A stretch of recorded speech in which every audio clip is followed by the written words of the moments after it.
In today's video, I'm going to teach you how to build a newsletter on Substack. By the end, you'll have your first post written and ready to reach your audience. Let's walk through the exact flow you'll use every time. First, head to your Substack home.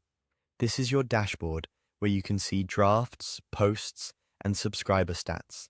If you aren't already signed in, log in so you can access the publishing tools. Once you're on home, look to the left sidebar. That's where your main controls live.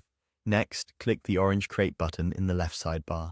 This opens a panel of publishing options. For a standard newsletter, choose Article. That selection takes you into the editor, which is designed for writing long-form posts that can also be delivered by email. Now write your newsletter. Start with a clear, engaging title that tells readers exactly what they'll get. Add your body content in the main editor area. Use headings to break up sections, bold or italics for emphasis, and links where readers might want more detail. You can drop in images, embeds, or quotes to add variety and make the piece scannable.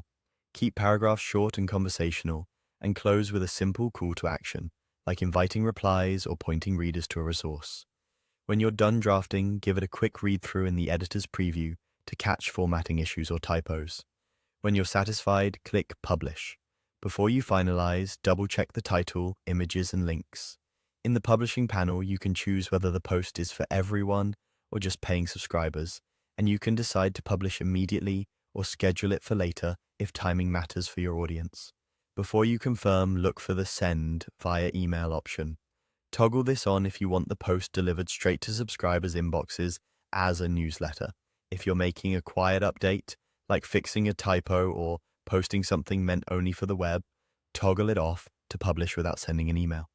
Consider your readers' expectations. Email is great for major updates, while web-only posts work well for archives, quick notes, or content you plan to promote elsewhere. That's it. Go to Substack Home, click Create, choose Article, write your newsletter, click Publish, and decide whether to send by email. Follow this flow, and you'll build a consistent, reader-friendly newsletter with confidence. Over time, reuse successful formats, keep a simple publishing cadence, and let the editor's tools help you focus on clear, valuable writing. When your post goes live, a quick glance at the published page helps confirm formatting and images display as intended.